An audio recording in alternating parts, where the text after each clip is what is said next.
Hello, everyone, and welcome to Field Notes. My name is Lance Brewington, and I am an MLRA project leader here in Lawrence County, South Carolina, and the Field Notes regional representative for the Southeast Soil Survey region. As a regional representative, I serve on the Field Notes Review Committee. The Review Committee solicits and selects topics for each webinar. We have selected two exciting topics for today's live event, but first, let's go over a few housekeeping items. This is a Microsoft Live event, not a Teams meeting, which means that you are joining today's webinar in listen-only mode. We encourage you to ask questions at any time using the Q&A panel, and the Q&A panel should only open by default. However, if for some reason your Q&A panel does not open, simply click on the question mark icon located in the upper right side of your screen. For closed captions, turn on the live caption button located in the lower right corner. Today's session is being recorded. Recorded sessions are available in Teams on the Field Notes channel and the National Soil Survey Center's YouTube channel. Again, thank you for joining us. I hope you enjoyed today's session. With that, I'd like to turn it over to the Field Notes moderator, Neil Dominy, to tell you a little more about today's webinar. Take it away, Neil. All right, thank you, Lance, for that. Good afternoon, depending on where you're all located. My name is Neil Dominy, and I'm currently on a detail as the Assistant Director here at NSSC, working alongside Dave Hoover, and an opportunity to moderate this session. You all may recognize my name. I was a state soil scientist in Nebraska for about 10 years and had multiple details with the national office at I'm currently the partnership director over at Nebraska NRCS, but I'm glad to be here today, and hopefully this will be a great session for all involved. So we have two topics today. First one up on the mountain, fieldwork in the Ashley National Forest by Lucy Zendzian out of St. Johnsbury, Vermont, and Lindsey Anderson in Springfield, Missouri. Lucy and Lindsey, please take it away.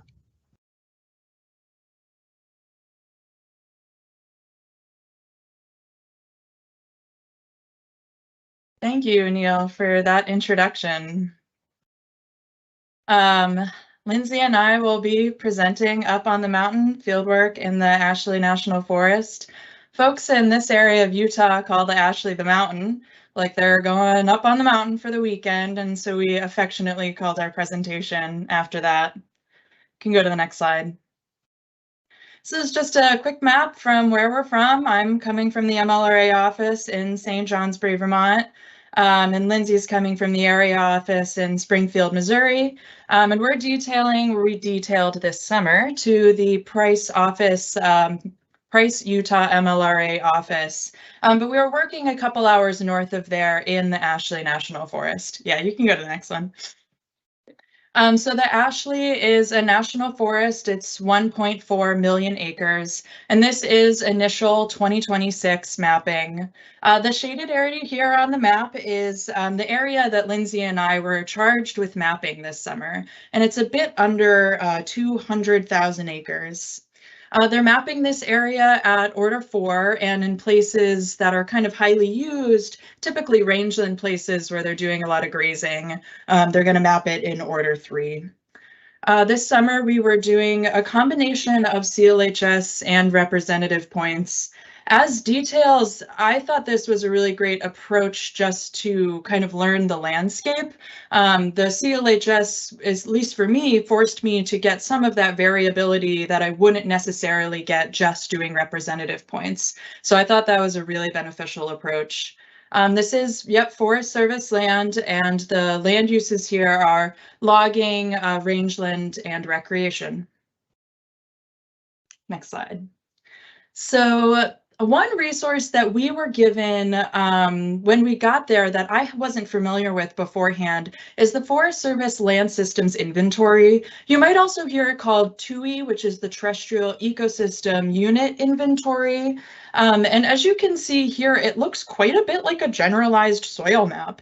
And that's because we're mapping very similar concepts onto the land. So each of these units corresponds to a paragraph or two about what you might expect to find there. You know, a note about the geology, maybe a word or two about the soils, and then something about the vegetation and the habitat, if that is important. And what you see mapped here is the land system types. So they're kind of mapped 2 different tiers, and that's the more specific tier. And they're also mapped land systems associations, which you'll see when we go to the next slide. So these are the land system associations. We really liked the format that the Olympic crew did last month, so thank you very much for that inspiration. We will be taking a tour of the Ashley National Forest. We'll be following this highlighted road here, which is US Route 191, and we'll be traveling from the south up to the north. Hitting most of these land type associations, not all of them. But something to keep in mind as we go through this presentation is that in this area in the country, as you gain in elevation, you also increase in precipitation. So as we head up the mountain, our soils and our landscapes are going to get much wetter. And that wettest area is going to be Trout Slope. And then we're going to go back down the mountain, back down that precipitation gradient into Antelope Flats. So just kind of keep that in mind as we move through. Next slide.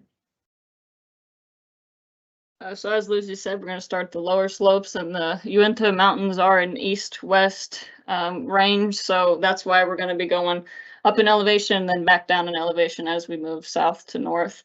So the first unit we're going to look at is south face, aptly named because they are south-facing slopes. One unit of the south face is these hill slopes. South face is in the foothills of the mountains, and they're colluvium. They can range in slope percentages and range from being a deep soil to more of a shallow soil over here. You can tell the plants are smaller, shallow soil over here. And it's a shrubby landscape. The soils here have argillic horizons and calcic horizons. South face also has a drainage component. They're a bit shallower soils. It's slope alluvium over residuum. And here you can see, looking south towards the Uinta Basin, which lines the south part of the Ashley. And the drainages are dominated by juniper soils. And then we have more of a gradual unit in south face, a pediment with slope alluvium over residuum. Again, conglomerate sandstones and limestones. The dominant soil, the dominant vegetation there is black sagebrush. The next unit that we'll be hitting is Stream Canyon. These units are also kind of drainages that drain into the Uinta Basin that is south of the Ashley, like Lindsey mentioned. The Stream Canyon Association kind of maps these drainages from near the headwaters where they're very shallow swales and draws, and they become more and more incised as you move further south to the very south where they are honest to goodness canyons. Next slide. You can see a picture of that southern area there where it gets, you know, very steep. This area is underlain by limestone, conglomerate, and sandstone. In that photo there, you're seeing some of the sandstone. And the parent materials are mostly colluvium, alluvium, and some slope alluvium. These areas will be forested in some areas, shrubby and sagey in some areas, and then in the bottomlands you'll get a wet meadow component. And you can see that beautiful starflower there, which was really cool vegetation to see. Next slide. This is a bit of a hill slope comparison between the bottomland and a side slope component that are pretty typical in some of the Stream Canyon units. So on the left, you can see that bottomland component. It's holding on to a lot of organic matter because it's very wet, lots of A horizons from many different depositions because of its alluvial parent material.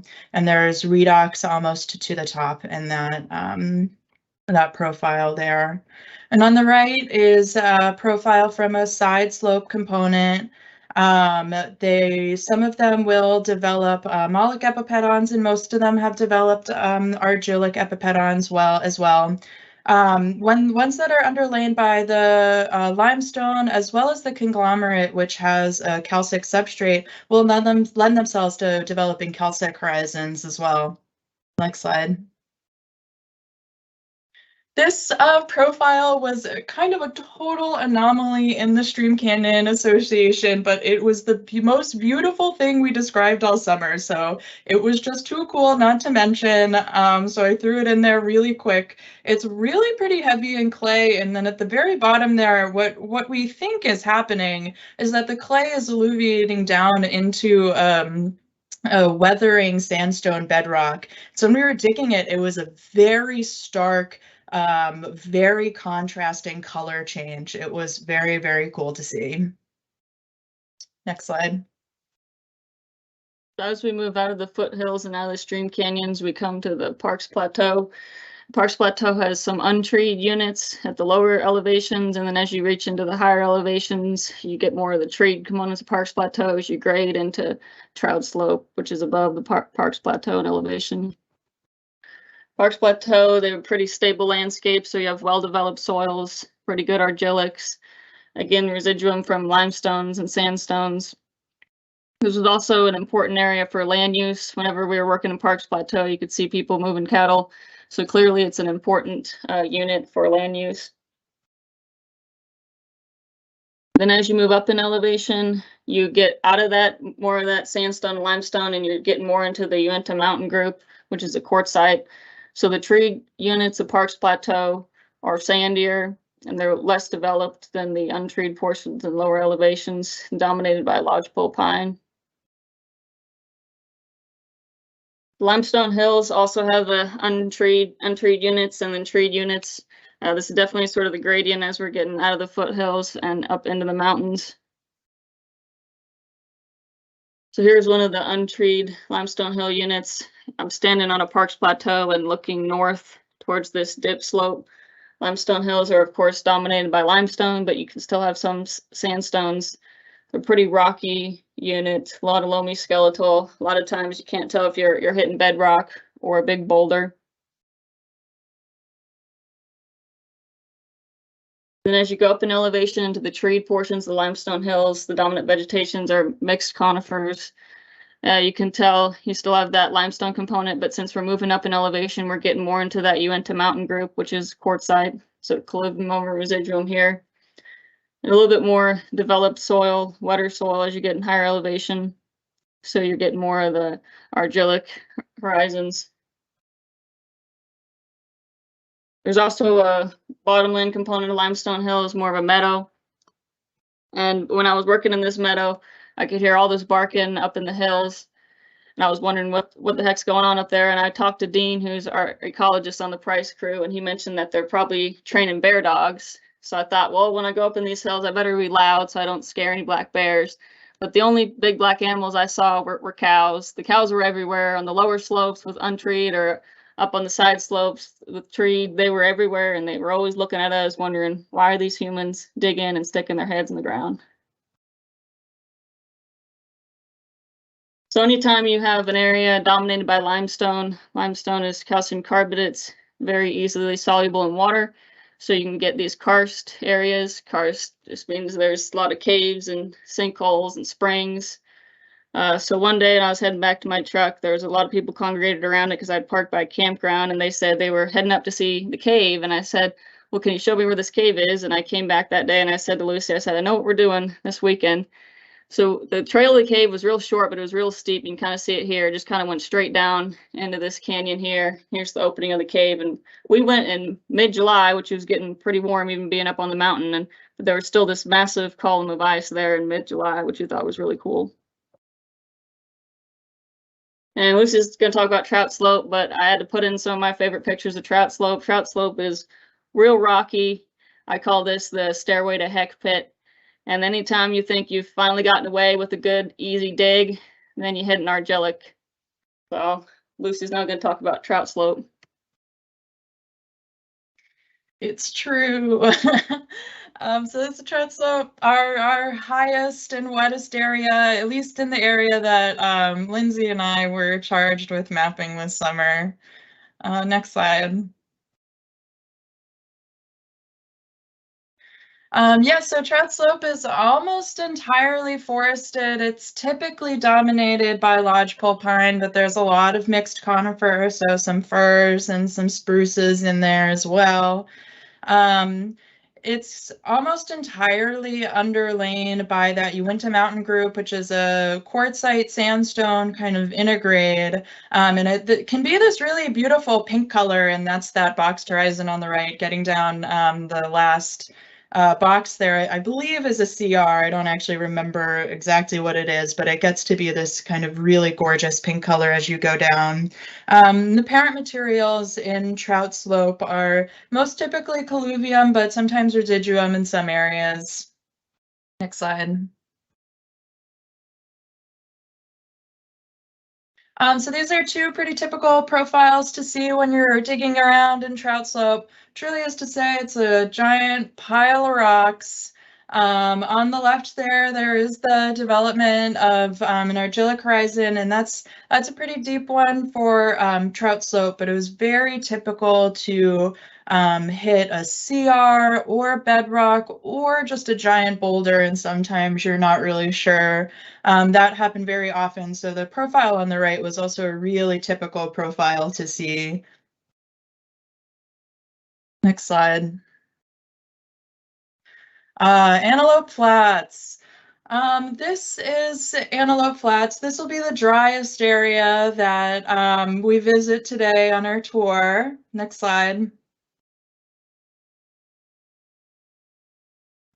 One thing that's really great about these details is that you get to learn kind of what you like and what you don't like before you have to, instead of working there permanently. And I learned that I hate Antelope Flats. This area is mesic and aritic, which is different than the rest of the forest. And in fact, is so different from the rest of the forest that it's kicked into another MLRA. So this is in our MLRA 34B. For this area, we were using a semi-desert eco-site key. Just bless all of you that work in actual deserts, because semi-desert was way too much desert for me.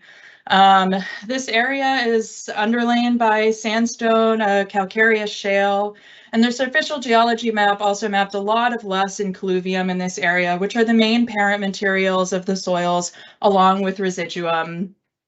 We'll get Wyoming big sagebrush in this area. Usually up on the mountain, we'll get basin big sage, or mountain big sagebrush, excuse me. So this area is a little different, getting some different species in there. We get shad scale, as well as being in the pinyon juniper belt. We got to experience seeing the lovely sago lily out in the wild, which is the state flower of Utah. So that was pretty cool. And before we go off the slide, a huge shout out to Dean, our EcoSite guy, and Price for bringing that umbrella, because it truly was the only saving grace of working in Antelope Flats. Next slide. Yeah, when I lived in Nebraska, they always said you got to bring your own shade. So I knew to bring a wide brimmed hat, but Dean took it to the next level, really bringing his own shade.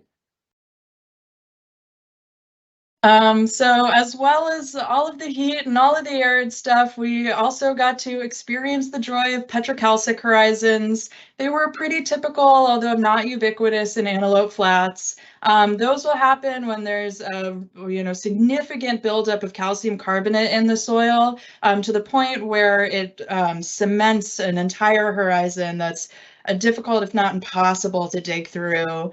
And I found this cut there that's on the right by the Flaming Gorge Reservoir, and I thought that really showed kind of where the calcic horizons, or petrocalcic horizons, are developing in Antelope Flats. It's almost just under the rooting zone there. So that was really great to get to see an entire profile without actually having to dig that far. Next slide. But towards the end of the summer, I got the opportunity to work with Kristi, who's the crew leader out in Price, and Zach, who's a contract staff at the U.S. Forest Service, helping with the digital soil mapping product. And we were lab sampling for the National Lab in Lincoln.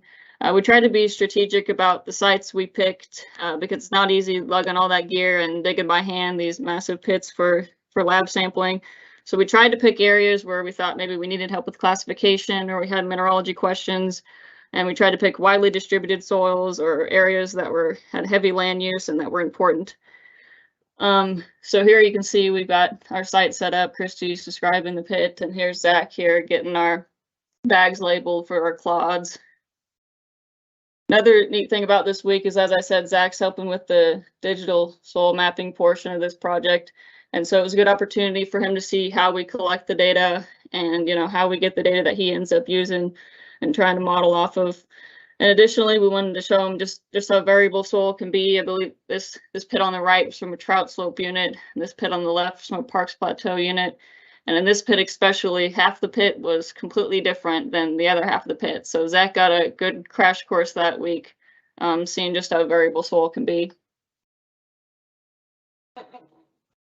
The end user, of course, is the Forest Service. So they're going to be using this product for their environmental reports. Additionally, Lucy talked about that land system inventory. It's those write-ups on those units are real heavy on the vegetation and the geology. So once we have all the soils data, they can go in there and write up more of a soils report in their land system inventory. Additionally, the U.S. Forest Service soil scientist, Sarah Leahy, who we worked with, said that they wanted to create a database so that anybody working for the Forest Service working in a certain area can look to see if any of our pet-owns are nearby, and they can pull up our pet-own descriptions and our pictures, which can help them on the project they're working with in that area. Additionally, this is public land, but we did talk a little bit with the NRCS field office down in Vernal in the Uinta Basin, and they mentioned how their biologist on staff is looking forward to having this product, especially the eco sites, for her wildlife and habitat work. I just wanted to take a minute to thank everyone who made this detail possible. We wanted to thank the Price crew and Sarah Leahy, who's the U.S. Forest Service soil scientist. Also want to take a moment to thank everyone here in Missouri who covered my details, and without them, I would not have been able to go on this detail, and this opportunity for me would not have been possible.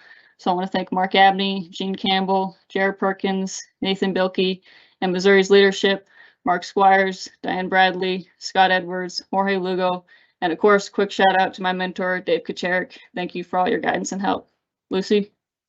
Yeah, I'd also like to thank everybody that helped cover my duties while I was in Price. Everybody on the Dover Foxcroft Maine crew, as well as the Vermont resource soil scientists at the time. And I want to have a special thanks to Nick Butler for helping me plan for this detail. I really appreciate everything he's done helping me out with this. So with that, thank you for listening to our presentation, and we'll open it up if there's any questions. Thank you both to you, Lucy, and to you, Lindsey, on a great presentation and really doing a great job with your PowerPoint to really show what you were all up to. We're going to open it up to Q&A. As you can see, we're getting in a few questions. Off the top, I loved you use slides. That last slide you had, I thought that was wonderful of, the work that you're doing and how it really is going to apply. That's wonderful to show those uses. And then your slide on the anomaly. I love that slide. I think a lot of soil survey work sometimes is being able to celebrate the anomalies and then trying to use your mind on how they fit in. So great for that. So question, both to you, Lucy, you, Lindsey, what was the biggest challenge? This seems like a tough physical detail, but what would you say was your biggest challenge? I can take that first, at least just for me. I work in such a wildly different landscape than this. I work in the glaciated Northeast, and that's the only place I've worked so far in my career. In an area where we don't map residuum, we don't map much colluvium, everything is till. And if something as fundamental as the parent materials are different, then you're going to learn a lot by going on these details and experiencing a different part of the country. So it was a pretty big learning curve just experiencing like much older soils. But I mean, it was very, very cool. And I definitely am reaping the benefits since I've gotten back from this detail. Yeah, for me, the most challenging part was trying to get a ROP in every single component of our map units that we were trying to construct. There's just a lot of land to cover, a lot of variability and geology, and it was just a big challenge. You're on a time crunch and challenge to get to sites and to get to everywhere you wanted to get a representative point for the component you're trying to create for the map unit. That was challenging.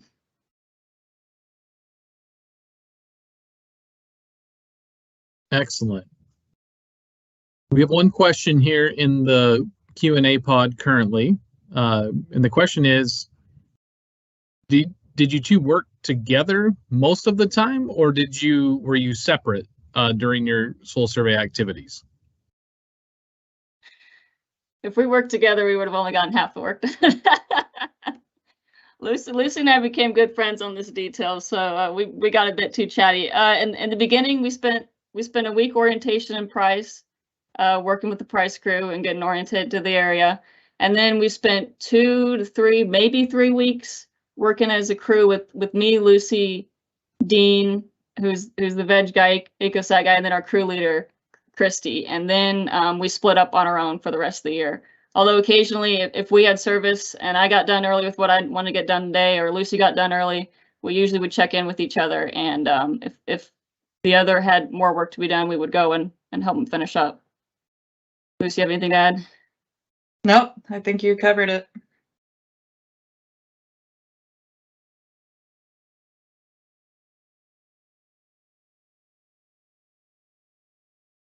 All right. Well, I'm not seeing any other questions in the Q&A pod. So once again, thank you so much, Lucy and Lindsey, for your presentation. That was excellent, great work, and I hope it was a great experience for you all.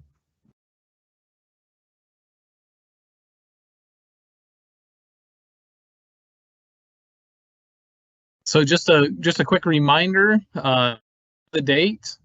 March 14th, 2023, in a month, we'll have another Field Notes webinar, number 22. So we're excited to bring that your way.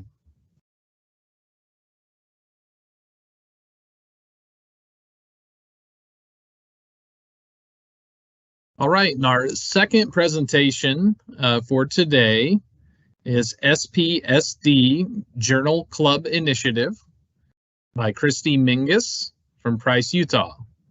Kristi, go ahead and take it away.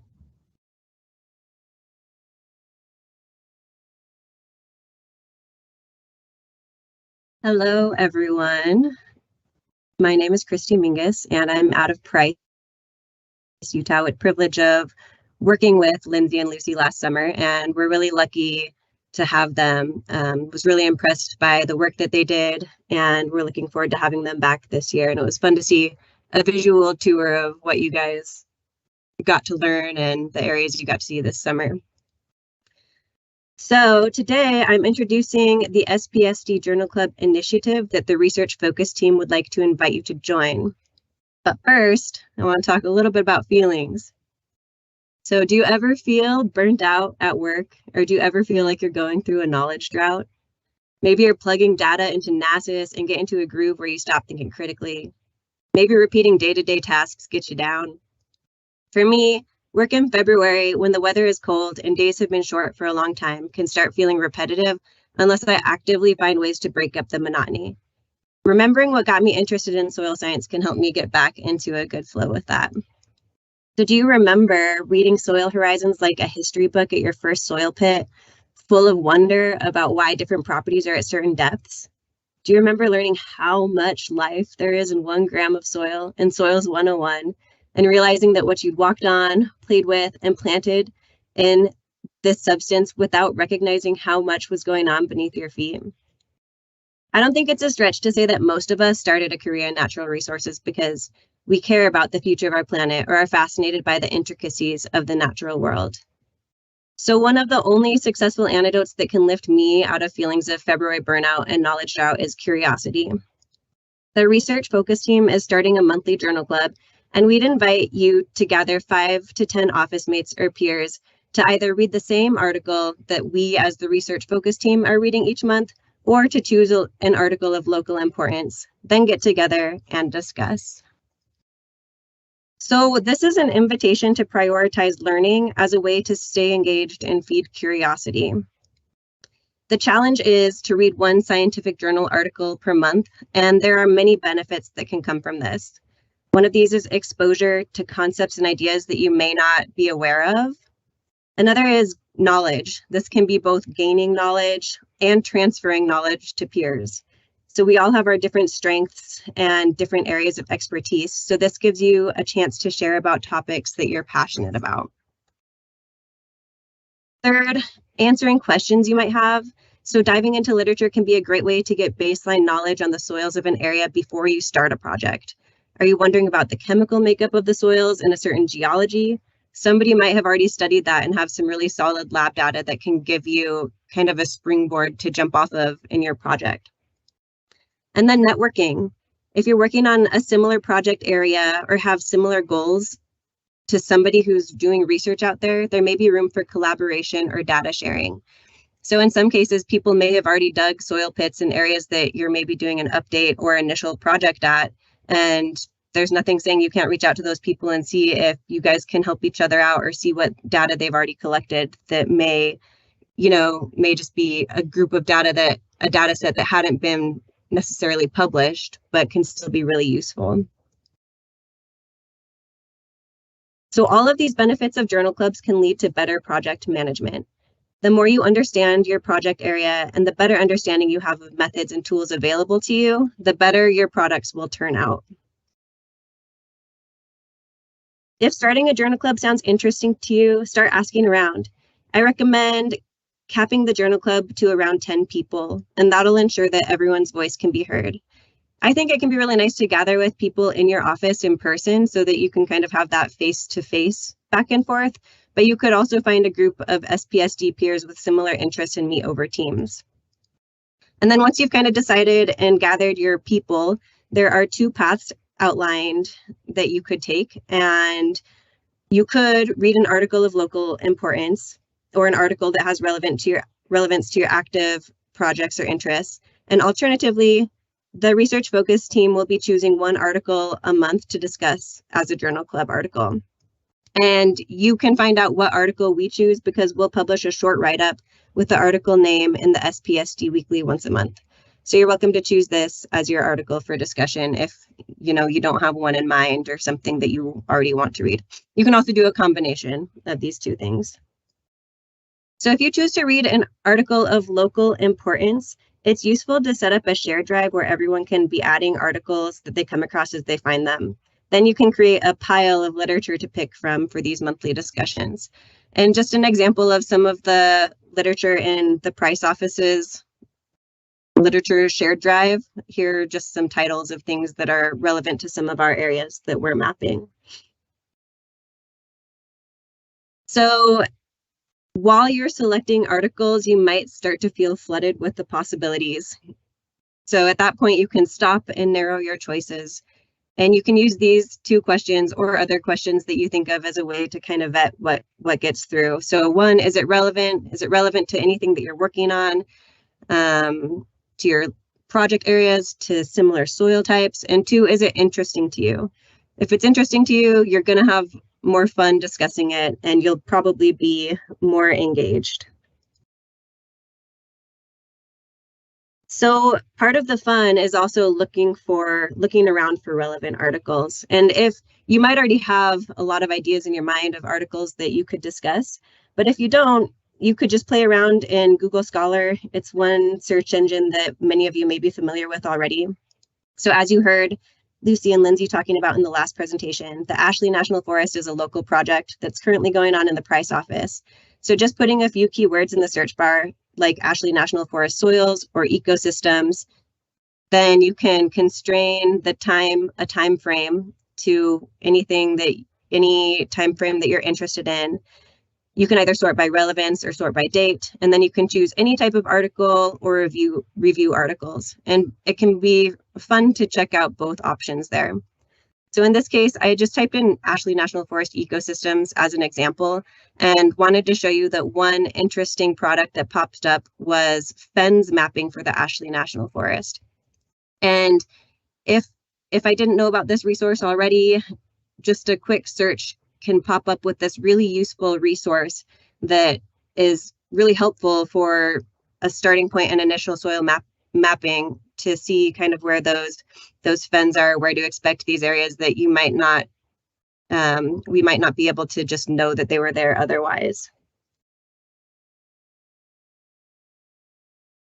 So that kind of lines out a little bit of what you do if you're reading an article of local importance. And then if you're going to read the same article as the research focus team, go ahead and keep an eye on the SPSD Weekly.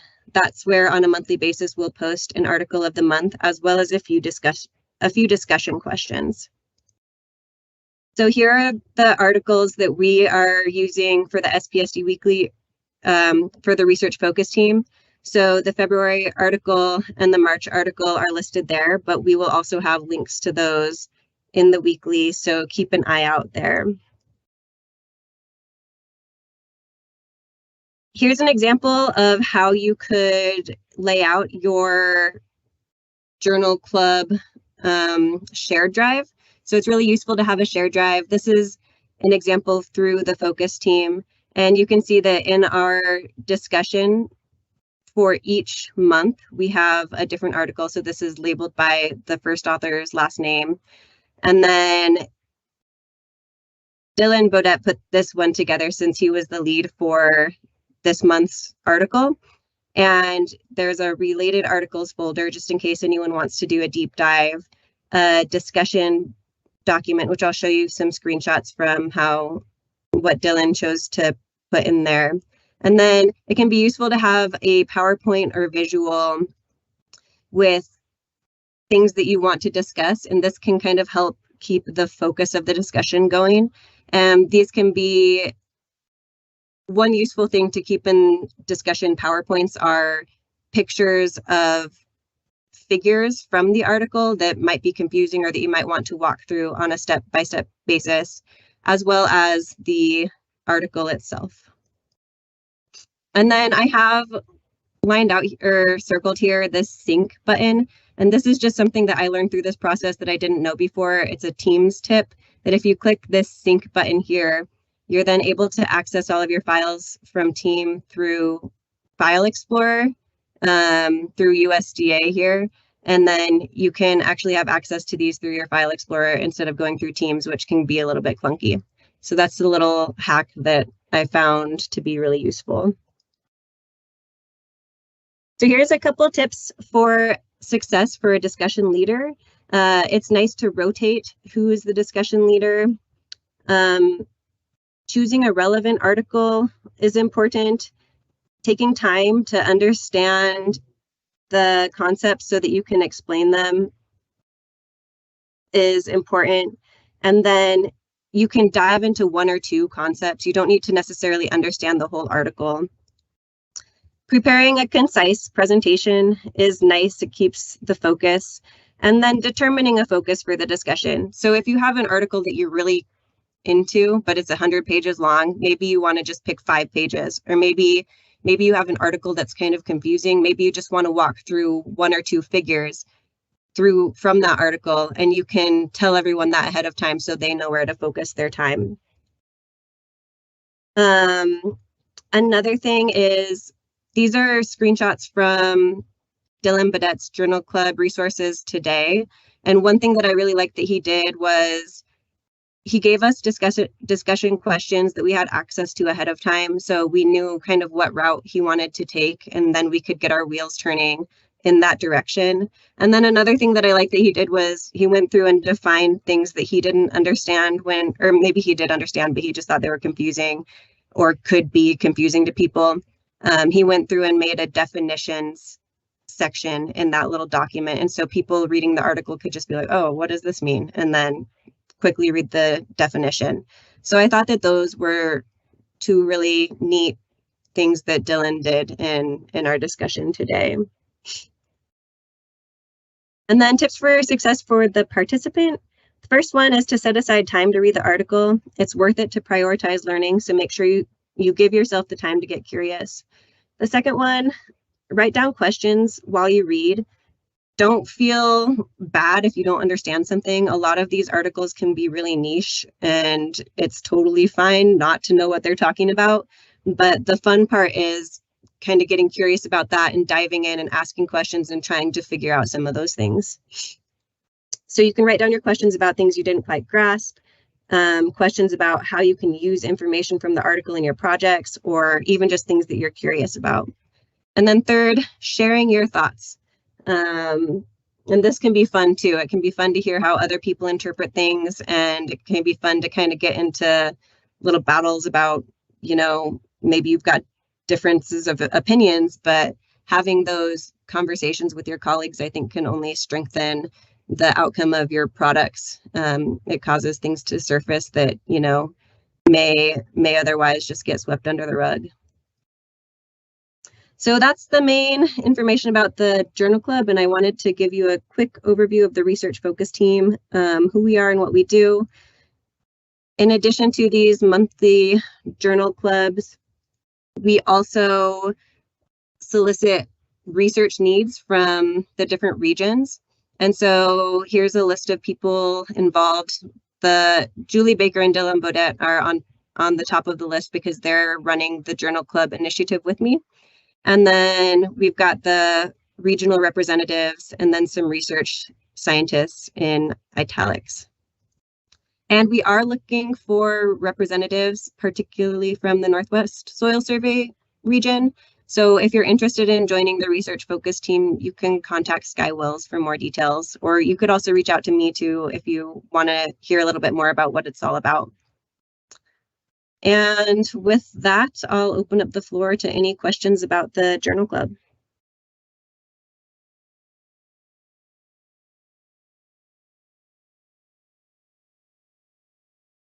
Kristi, excellent presentation. Very eye-opening, and I think it's definitely something we all should take advantage of to sharpen our skill sets. Quick question for you. I think in the beginning of the slide, you mentioned kicking it off now, kind of in the months or looking for is the attempt for this to be year-long, or is it something that is more shorter in scale as far as the research articles and reviewing them? Good question. Yeah, we're hoping to do it throughout the year, but the nice thing is if people have their own local journal clubs, maybe they get really busy at certain times of the year and they could just have it be a winter thing, or they could just, you know, maybe not do it during field season or something like that. So it really is open to however fits best with your crew that you find. But the research focus team is planning on doing it throughout the year.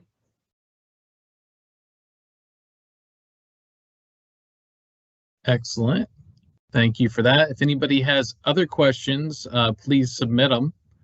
One other question, I'm being selfish now, Kristi, but another quick question. If we find an article that really resonates well with a team that's maybe doing an individual type study, is there someone we can send them to on the research focus team, or just send them to whoever our contact is locally if we find a wonderful article? Yeah, so that's a really good point. You could send me, Dylan, Julie, or even Sky probably an article if you think that, like, if you have this great article that you think would be a good one for the research focus team to discuss in our journal club, we would love to have suggestions for that. And that's something I'm really glad you brought up because I meant to mention that. So please send us suggestions if you have something that you think that people SPSD wide should be discussing, because then we'll put a little blurb on it in the SPSD Weekly and kind of bring awareness to that so that people can adopt it in their own local journal clubs.